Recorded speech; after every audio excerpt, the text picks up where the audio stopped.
étonnante personnalité que celle de Philippe Écharoux. De prime abord, on a affaire à un être des plus banals. Et puis, peu à peu, il se démarque du commun des mortels en jouant avec la lumière extérieure et sa flamme intérieure. Parcours spectaculaire à suivre, avec ou sans filtre.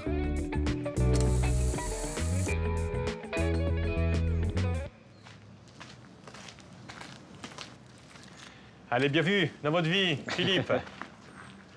C'est marrant. C'est par là, c'est marrant et c'est par là. là. Ouais. Comment c'est là? On commence Ok, là, non, bah mais oui. parce que du coup j'en vois partout. Donc, ouais. On va commencer quand même avec, Cette photo-là?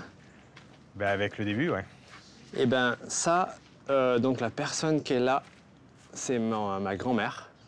Je dis pas de bêtises parce que bon, forcément ça remonte. Hein. Ça c'est à Propriane parce que du coup ils viennent de là-bas. Et je trouve que c'est une photo pour le coup. Moi je l'ai découvert il y a pas longtemps en faisant des recherches en vrai.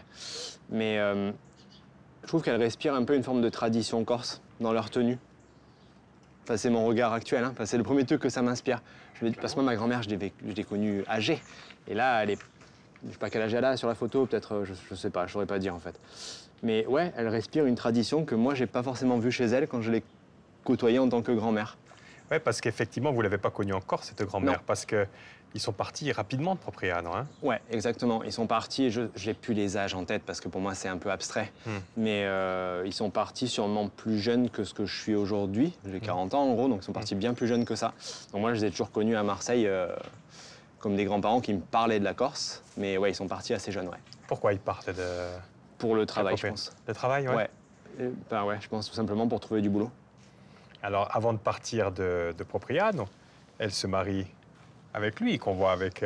Ouais. Lui c'est un Fabrizi. Exactement. Fabrizi, lui, il n'est pas de Propriano. Non, lui, il est de Castaniche. Et fait rigolo, je trouve, je suis passionné de la crème de marron corse. Et du coup... C'est dans les veines. Mais oui, en fait, on m'a dit, mais en fait, ils sont de Castaniche. Mais oui, tout c'est clair, c'est ça. Voilà, je trouvais ça marrant, en fait. bien sûr. Et Comment ils se rencontrent? Vous savez comment ils se rencontrent, vos parents? Vos grands-parents? Non, pas vraiment. Mais je pense qu'ils se rencontrent... ils se rencontrent en Corse, ça c'est sûr. Eux, c'était Peroni, Fabrizi. Et je pense qu'ils se rencontrent par amis interposés. Ouais. Mais je sais, moi, il me manque des éléments. Je ne sais pas comment, de la Castaniche, ils rencontrent quelqu'un de Propriano. Je ne sais pas. Il n'y a plus de propriété en Corse, hein. Ils laissent tout. Hein. Ils laissent tout. Ouais. Ils ont tout donné. Et ils ont tout donné voilà, en plus. Ça me fait mal au cœur de le dire, mais c'est comme ça, c'est l'histoire. Hein. Et quelle carrière il va faire, lui, sur le continent? Il travaille au Trésor public. Trésor public, ouais.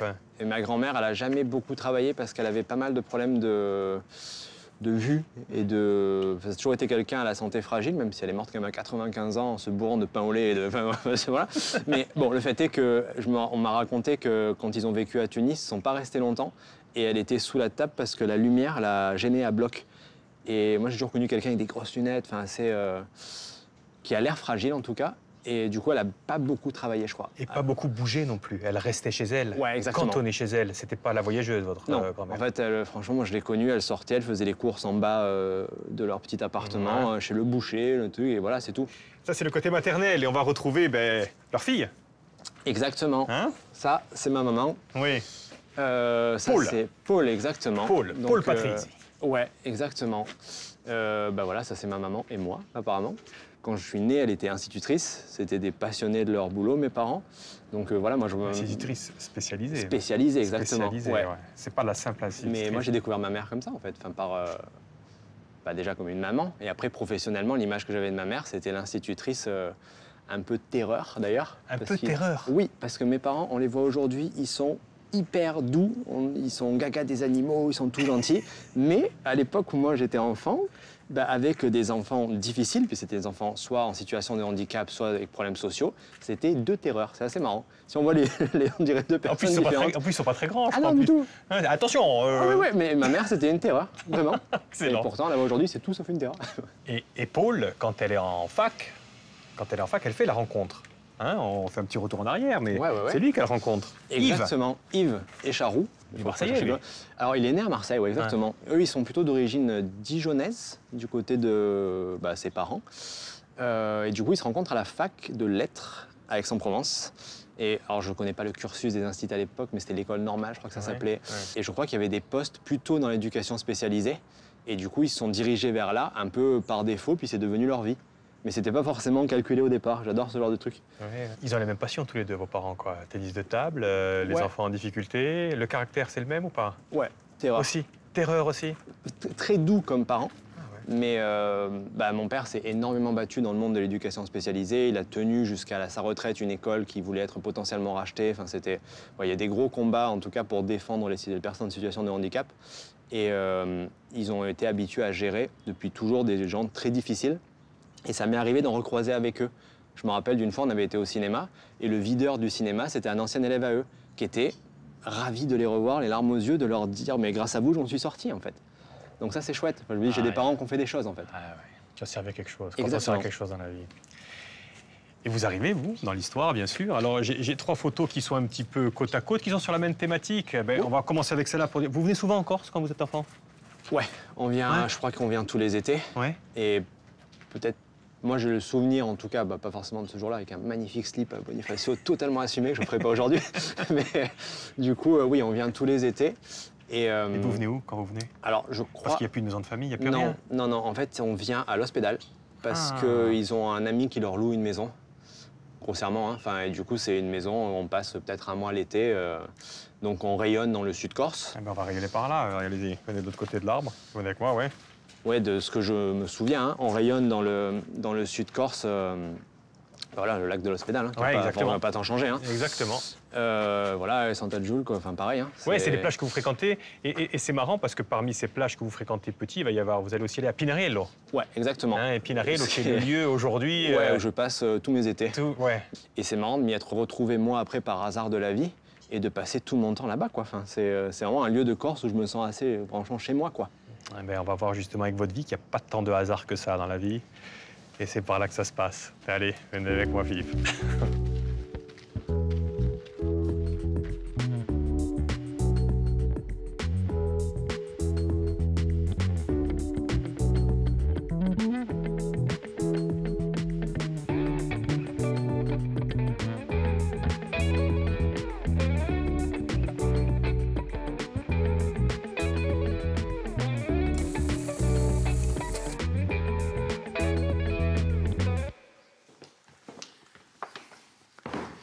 Allez, Philippe, prenez place. Et on va vous retrouver en pleine action. Ah, Ouais. Philippe, over the bureau, première. Philippe, 1, le bureau, 0. Philippe, over the bureau, deuxième. Là, logiquement, vous devriez être à l'école, quoi. ouais. Ah, ouais, alors techniquement, je suis dans une école, comme ça peut se voir. Il y a un arbre de Noël. C'est un gymnase, c'était le gymnase de l'école de mon père qu'on squattait comme un terrain de jeu géant. Ouais, parce que c'est complexe, en fait, l'école, et vous, quand même. Hein. Ouais. Au début, vous travaillez bien, et puis un jour, vos parents décident de vous mettre dans un lycée un peu particulier, un peu élitiste. Ouais, complètement. Et là, ça se passe moins bien, quoi. Vous décrochez un petit peu, en fait. Ouais, en fait, mes parents ont toujours été à bloc derrière moi au niveau scolaire. Je pense qu'ils ont travaillé avec des gamins en situation difficile. Ils ont, je pense, inconsciemment toujours eu peur que ça marche pas pour moi. Donc, ils m'ont fait vraiment surtravailler enfant, je pense. Et quand ils m'ont lâché, en gros, moi, je me suis un peu révélé comme j'étais. Donc, j'étais moins scolaire que ce que j'étais. Alors, quand on me téléguidait, j'étais scolaire. Ouais. Et quand on m'a un peu lâché, ma nature fait que j'étais pas forcément scolaire. Non, vous, effectivement, votre truc, c'est ça, Ouais, quoi. exactement. Hein. C'est plus... En fait, je me suis rapidement tourné vers des sports qu'on appelait ça les sports extrêmes à l'époque, mais ce que je voyais là-dedans, c'est que c'était des sports qui étaient moins codifiés que d'autres. Et ça me plaisait bien parce que ça laissait, du coup, une marge qui était peut-être artistique, sans m'en rendre compte à ce moment-là. Mais en escalade, le principe, c'était de créer ses voies.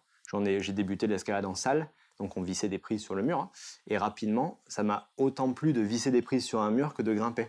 Donc il y avait déjà de la création là-dedans. Et le roller, c'est pareil, c'était des trucs où les gens inventaient leurs figures, en fait. Enfin, c'était pas codifié. Et je pense que j'ai été attiré par ces sports-là pour ça. Sauf qu'on n'en vit pas de ça. Non. Hein, et que dans la vie, il faut quand même gagner sa vie. Exactement. Hein. Et on va vous retrouver.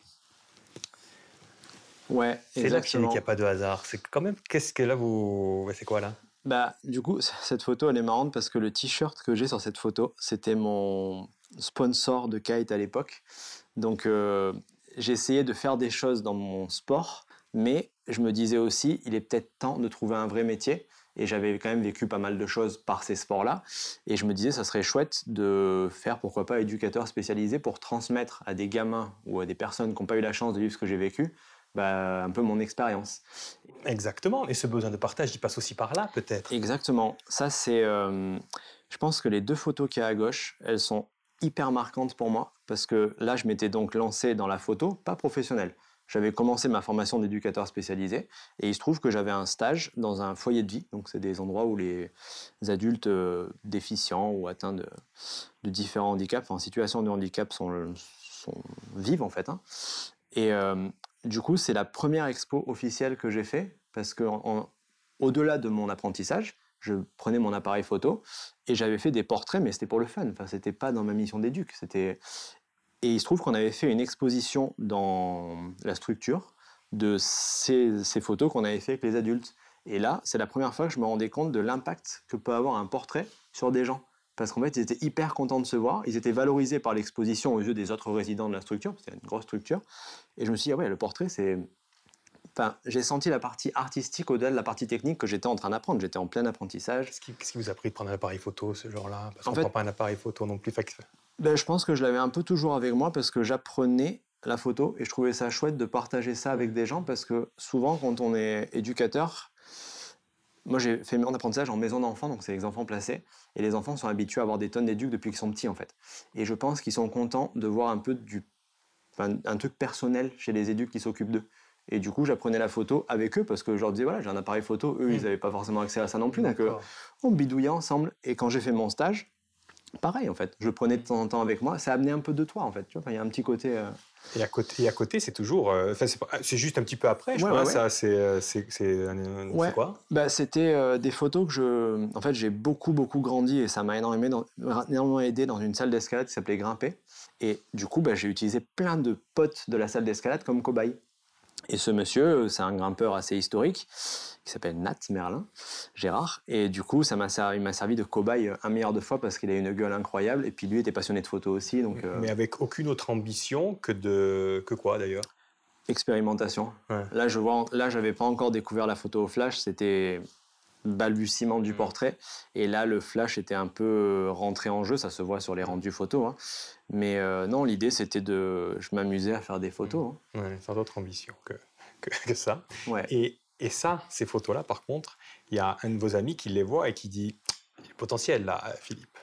Est-ce que tu voudrais pas venir avec moi parce que je pars en montagne et j'aurais besoin de quelqu'un ». C'est comme ça que ça se passe. Exactement. Ouais, j'avais fait du coup différents portraits de gens de la salle. Hein, et on avait exposé ça à l'entrée de la salle d'escalade. Et un pote d'enfance qui me connaissait comme grimpeur, mais pas forcément comme photographe, me voit ça. Il était sponsorisé en snowboard. Lui était très très fort en snow. C'est toujours une grande partie de sa vie. Et du coup, me propose d'aller à Val Thorens avec lui, essayer de faire des photos de snowboard avec lui. Et du coup, du coup, ça donne ça, quoi. Voilà, exactement. C'était l'historique, c'est celle-là, exactement, dans une petite ruelle, une petite galère pour monter sur le mur, parce qu'on dirait pas, mais c'est haut. C'était un peu chiant. Mais voilà, on a commencé par faire ça pour la marque de snow avec laquelle il travaillait. Mais c'était un pari, en fait. Moi, j'étais encore éducateur à l'époque, et pour moi, c'était une expérimentation parmi d'autres. Et voilà, c'était l'occasion de faire des photos que j'aurais pas fait autrement. Je pense que c'est des sacrées photos, là. Et là, vous vous faites remarquer justement par le sponsor de Exactement, votre pote. Ouais. Et du coup, ça commence par être mon premier client. Donc, je découvre ce monde-là de faire des photos pour un client, chose que j'avais jamais fait. Et puis, ça vous donne un peu de confiance, et puis même un petit peu de culot, parce que vous apprenez qu'il y a une campagne qui se lance à Paris sur un parfum célèbre qui va sortir. Il y a un appel. C'est vrai, hein, j'ai oublié ce truc-là. Oui, c'est vrai. Et ouais, en fait, j'avais besoin je viens pas du tout de ce monde-là. Non. Et de me confronter à ce monde de l'art ou de la photo pour savoir si j'ai ma place, en fait. Et en fait, c'est que quand tu débarques, tu sais pas, tu n'as pas les codes. Je les ai toujours pas, d'ailleurs. Il n'y a pas de mode d'emploi, c'est dur d'expliquer ça. Donc, je vois un concours pour un parfum bien connu, d'une marque très connue, je m'inscris et je me retrouve dans les lauréats. Bah ouais, parce que vous aimez ça, en fait. Exactement. Ça, c'était par rapport à... J'avais fait un séjour à Paris chez un ami. Et j'avais fait des photos qui étaient des sortes de flous artistiques. Hein. Pourquoi j'ai fait ça? Je sais pas, j'expérimentais en fait. Donc, c'était envie d'essayer de créer quelque chose. C'est un parfum d'une grande marque, hein, vraiment, pour le coup. Et vous retrouvez dans les finalistes, quoi. Ouais, exactement. Et dans les lauréats du concours à un niveau mondial. Et en fait, je me dis, La seule chose que ça m'a apporté au final, c'était de me dire, ok, bah, peut-être que tu comprends quelque chose dans la photo, continue de creuser en fait. Vous avez un appétit fou, un culot fou. Vous avez le culot de votre jeunesse aussi. Vous habitez chez vos parents, donc il n'y a pas trop de problèmes de financement. Ouais. Et vous démarchez un petit peu tout le monde, là, justement. Là, vous commencez... Comment ça se passe? Bah, en fait, suite à ça, je me dis, ok, il y a peut-être un truc à essayer. Et comme j'ai essayé d'autres choses dans des sports qui étaient peut-être farfelus pour d'autres, quoi, bah, pourquoi pas la photo, en fait. Ouais. Et bah, du coup, je démarche des agences de pub locales. Et puis vous décrochez. Et puis ça donne ça. Ouais, et ça se passe un peu plus tard, mais ouais, ça c'était un peu après. Ouais. Je vais un peu plus vite. Ouais. J'ai fait beaucoup de photos de pub à mes débuts, mais c'était cool de retomber. Quand on fait de la pub, c'est très codifié, c'est des gros studios, il y a quand même une grosse inertie. Et pour l'équipe Mac, c'était l'inverse. On se retrouvait à les photographier des gens illustres, comme Johan Cruyff, quoi, mais de façon très improvisée. Et c'était revenir un peu au départ de quand je faisais encore des photos de rue à Marseille. Enfin, j'aimais bien ce retour. Il n'y a pas le confort d'une campagne de pub, en fait. Et ça m'avait vachement plu, puis ça m'a permis de rencontrer des gens complètement. Voilà, que j'adorais, quoi. Mais il va y avoir un déclic, un vrai déclic qui va faire émerger le talent énorme qu'il y a en vous. Et ce déclic, on va en parler là. On va en parler dehors. Ok. Allez, on va le voir surtout. Ok, je ne l'ai pas.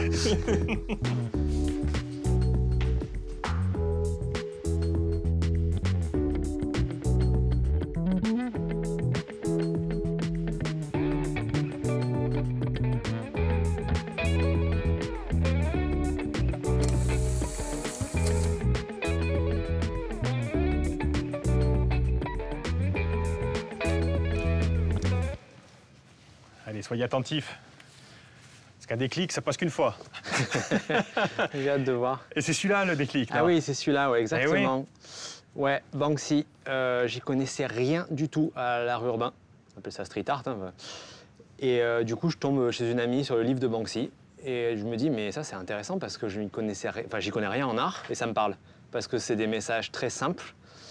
Et du coup, ça m'a fait un déclic, en effet, de me dire, mais en fait, j'ai envie de faire ça, j'ai envie de parler à des gens comme moi qui ne s'intéressent pas forcément plus que ça à l'art en général. Je m'intéressais à la photo, je me suis intéressé à la musique, à plein de trucs, mais j'y connaissais rien en art visuel, en peintre, en ces choses-là, quoi. Et du coup, ce truc qu'a ce mec de passer un message puissant, mais d'une manière très simple, ça m'a fasciné. Ouais. Et je me suis dit, bah, en fait, le street art, ça me correspond. Et... Art social, quoi, en fait, vraiment par art social, pur et dur. Ouais, exactement. Art social pur et dur. Et bon, entre ce moment-là et aujourd'hui, il s'est passé forcément beaucoup de temps. Il s'est passé ça, par exemple. Vous avez commencé à essayer de faire vous aussi de l'art, alors sans signature aucune. Au début, pas de signature. Après, je signais avec mon nom parce que je me disais, bah, au moins, s'il y a un problème, on peut me le dire à moi.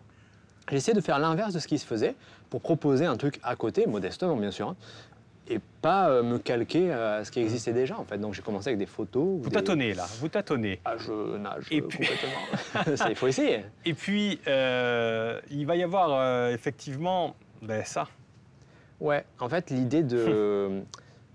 En fait, j'avais plein de pistes. Au début, j'accrochais des photos avec des ballons. Et l'idée de projeter, c'était une des pistes parmi plein d'autres, en fait. Parce que c'était une manière d'occuper l'espace public sans laisser de traces. Et plus j'ai essayé plein de choses, plus je me disais, mais en fait, la projection, c'est cool, parce que déjà, c'est de la lumière, ce qui était mon outil de base en tant que photographe, parce que moi, ce que j'aimais, c'était gérer mes éclairages. Et je commençais à avoir un peu de reconnaissance en portrait autour des techniques d'éclairage.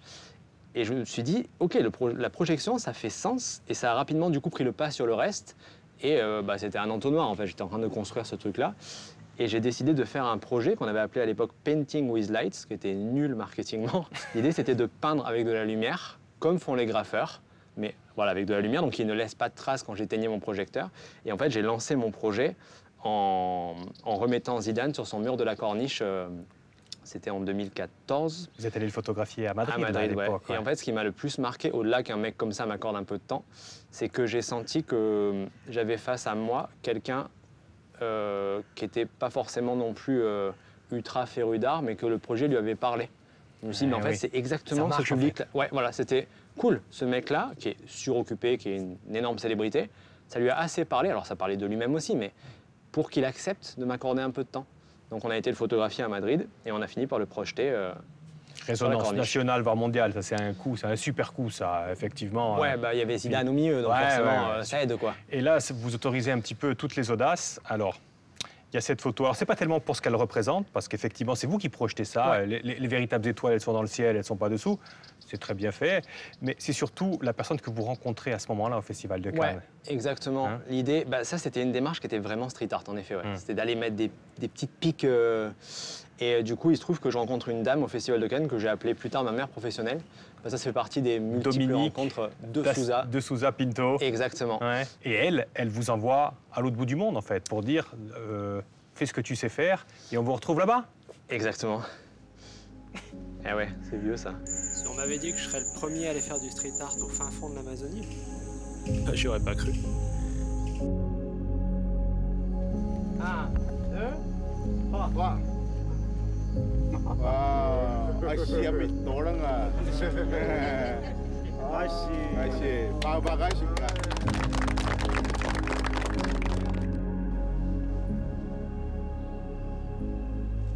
C'est quoi ce projet, Philippe? En fait, ce projet, c'était... quand j'ai lancé mes projections, je me suis rapidement dit que moi, mon truc, c'était l'écologie. Enfin, j'ai grandi dans les sports de pleine nature, donc j'étais écolo sans le savoir, en fait. Et je me suis dit, comme tu laisses pas de traces, c'est un bon moyen de parler d'écologie. Et écologie, il y avait les gros symboles. Quand on pense écologie, on pense à un arbre ou à un glacier. Et je me suis dit, pourquoi on n'irait pas en Amazonie pour utiliser la forêt amazonienne comme symbole pour parler d'écologie avec les gens qui sont peut-être les mieux placés, ceux qui y vivent en fait. Et en effet, Dominique m'avait aidé et avait financé ce projet-là. Je lui en avais parlé, elle m'avait dit « Ok, on va le faire quoi ». Donc elle l'a rendu possible et je ne remercierai jamais assez pour ça parce que c'était incroyable pour moi de me retrouver là-bas en fait. Ouais, et le symbole, c'est un arbre qui meurt, c'est un homme qui meurt en fait. Exactement. Et pour avoir vécu avec eux, c'était encore plus fort que ça parce qu'eux parlent littéralement aux arbres. C'est des gens hyper respectueux parce qu'ils étaient contents de nous accueillir, moi j'étais ébahi. Mais le seul moment où ils se foutaient de nous, c'est parce qu'ils pensaient qu'on rigolait parce que nous on ne communiquait pas avec les arbres. Mais pour eux c'était logique comme on parle là. Et en forêt ils se déplacent, ils parlent. Et là vous revenez effectivement en Europe. Ouais. Et là, et vous exposez ça au Quai Branly, au musée du Quai Branly. Ouais. Magnifique, magnifique. J'ai pas vu, mais je vois les photos en tout cas. Ça a dû vraiment être spectaculaire à ce point que y a des gens qui remarquent votre travail là. Et l'idée de ce projet-là, moi il y a un truc qui est vraiment important pour moi, c'est que bien sûr à l'Amazonie, bien sûr le Quai Branly, c'est super pour la carrière d'un artiste. Mais avant tout, je l'ai fait aussi pour ces Indiens. Oui. Et je dis pas ça à la légère, c'est-à-dire qu'un portraitiste, s'il y a personne à prendre en photo, il n'y a pas de photo en fait. Et l'art, c'est pareil. Moi, je photographie des gens et je les mets sur un support. Du coup, s'ils ne sont pas avec moi pour le faire, je ne peux pas le faire. Et en fait, le Quai Branly, on s'y est retrouvé parce que le chef nous demandait de lui donner de la visibilité, mais pas au Brésil, parce que c'était trop bordélique, ailleurs. Et du coup, en rencontrant les gens du musée du Quai Branly, on s'est dit c'est un super endroit parce que c'est un musée et ça métaphorise un peu, on a appelé ça dans la mémoire du monde, on les faisait rentrer là-dedans et ça les protégeait. Et forcément, quand on passe dans un musée comme ça, on devient aussi visible. Complètement. Et quand on devient visible, on vient vous voir et on dit tiens, si on refaisait ça ailleurs. Exactement. Et il y a Canal+ qui rentre dans la danse et qui vous envoie en Afrique, partout dans le monde en fait. Dans pour beaucoup d'endroits, ouais. Et du coup, pour moi, c'était une sorte de suite. Ouais. C'était comme Rendez-vous en terre inconnue, un peu. S'ils m'envoient voir un peuple autochtone, je sais un peu des choses sur eux, mais pas à 100%. Et après, j'apprends à vivre avec eux, à comprendre qui ils sont. Et pareil, en fait, on construit une œuvre d'art ensemble. Ouais, c'est la rencontre. On voit, c'est exactement. Pour moi, le plus important, c'est pas ça. C'est ça. C'est clairement ça. C'est ça. C'est ces moments informels qu'on passe ensemble, en fait. Et si on n'a pas vraiment compris le principe, justement, de votre technique, on peut le découvrir chaque année. Parce que chaque année, vous faites un festival dans la ville du Mans, qui est une ville magnifique. Ouais. Et on va regarder un petit peu ce que vous faites chaque année. Et comme ça, vous allez nous expliquer un petit peu ce que c'est vraiment votre art. Ça marche. Regardez.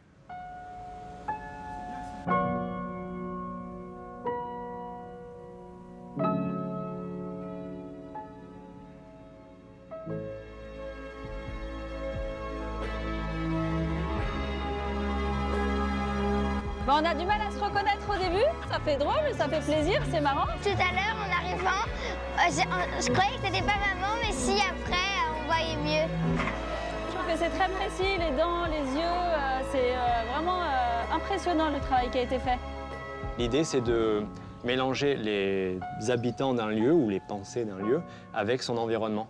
Et dans la ville du Mans, en fait, ça va faire 7 ans cette année, donc c'est la première fois que c'est un truc qui dure autant. Et pour moi, ce qui est intéressant, c'est de voir la première année, les gens découvrent, comprennent pas trop quand on leur explique. Quand ils voient, ils comprennent instantanément parce que c'est un projecteur qui projette un truc sur un arbre. Et le fait est que sur un arbre, comme ça s'appelle une anamorphose, c'est-à-dire qu'on la voit que du point de vue du projecteur puisque l'arbre a une forme variée. Donc si je suis sur le côté, je vois un arbre éclairé. Quand je passe devant, je vois le visage et là, je le vois plus. Et au début, les gens ne savent même pas que c'est de l'art, ne comprennent pas forcément, mais quand ils tombent face au truc, on ne peut pas ne pas le comprendre. C'est un visage qui vous regarde sur un arbre. Et pour moi, c'est hyper important d'avoir un art qui est très simple d'accès. Il n'y a pas de mode d'emploi. Et du coup, le principe est relativement simple. Je fais un portrait et je le projette sur un arbre. Et quand c'est une phrase sur un mur, c'est encore plus simple. Et il y a encore quelque chose de plus simple, c'est que grâce à vous, on peut voyager dans le temps. Eh oui, c'est vrai. Ça, c'est ma grand-mère, exactement. Et ça sera l'image pour finir. Et la boucle est bouclée avec ça, parce que ça, c'est Mamie Jeannette qu'on a vu au début. Exactement. C'est la Mamie Jeannette qui sortait jamais de son appartement, C'est ça. qui n'aimait pas la lumière. Non, c'est vrai, j'avais pensé à ça. Elle n'aimait pas la lumière, ouais, je l'ai projetée, c'est vrai. Et vous la projetez où, en fait? Alors, moi, je l'ai projetée, comme c'est quelqu'un qui n'a jamais voyagé, bah, je trouvais ça hyper marrant de la projeter partout où j'allais. Et du coup, là, c'est Mamie à New York. Et là, alors là, c'est un peu particulier, c'est ici. Ça, c'est la tour génoise d'Arbalung. Et là, c'était une commune qui était sur les hauteurs de Bastia, parce qu'on a fait une exposition avec l'Office du tourisme de Bastia, qui était super, parce que pour moi, c'était un peu un retour aux sources. Et j'avais mis ma grand-mère. On avait projeté des gens que j'avais photographiés à différents endroits du monde. Et j'avais mis le local au milieu. Et j'ai fini par cette projection-là, parce que je trouvais que j'avais assez projeté partout. Et c'était chouette de la mettre sur une expo publique. En plus, ma grand-mère était très croyante, donc j'ai mis sur une église, c'était super. Et je me suis dit, OK, après ça, je la projette plus, elle était décédée déjà. Enfin, donc, elle n'a pas vu les dernières, ça, elle l'a pas vu, mais ça, elle l'a vu. Donc, c'était marrant de la voir se voir ailleurs, en fait. Et comme quoi, la leçon, c'est que plus on va dans l'intimité de chacun, plus on touche à l'universel, en fait. Peut-être, c'est possible. C'est pour ça que ça touche tout le monde, en fait, votre art. En tout cas, j'essaye. Après, j'ai pas la prétention que ça touche tout le monde. Mais ça touche, en tout cas, ça touche toute l'équipe. Tant mieux, tant mieux. Allez, venez, la dernière photo, c'est moi qui l'a fait, mais je vais avoir un petit peu de... C'est un simple selfie, hein, Philippe. Hein, OK, soyez indulgents. Voilà. Merci infiniment, Philippe. Merci à vous. Infiniment. On se recroisera inévitablement encore, parce que vous passez beaucoup de temps. On n'a pas parlé du sport que vous faites ici, mais on se recroisera immanquablement. Et longue vie à vous. Merci. À bientôt. Merci. Ciao, ciao.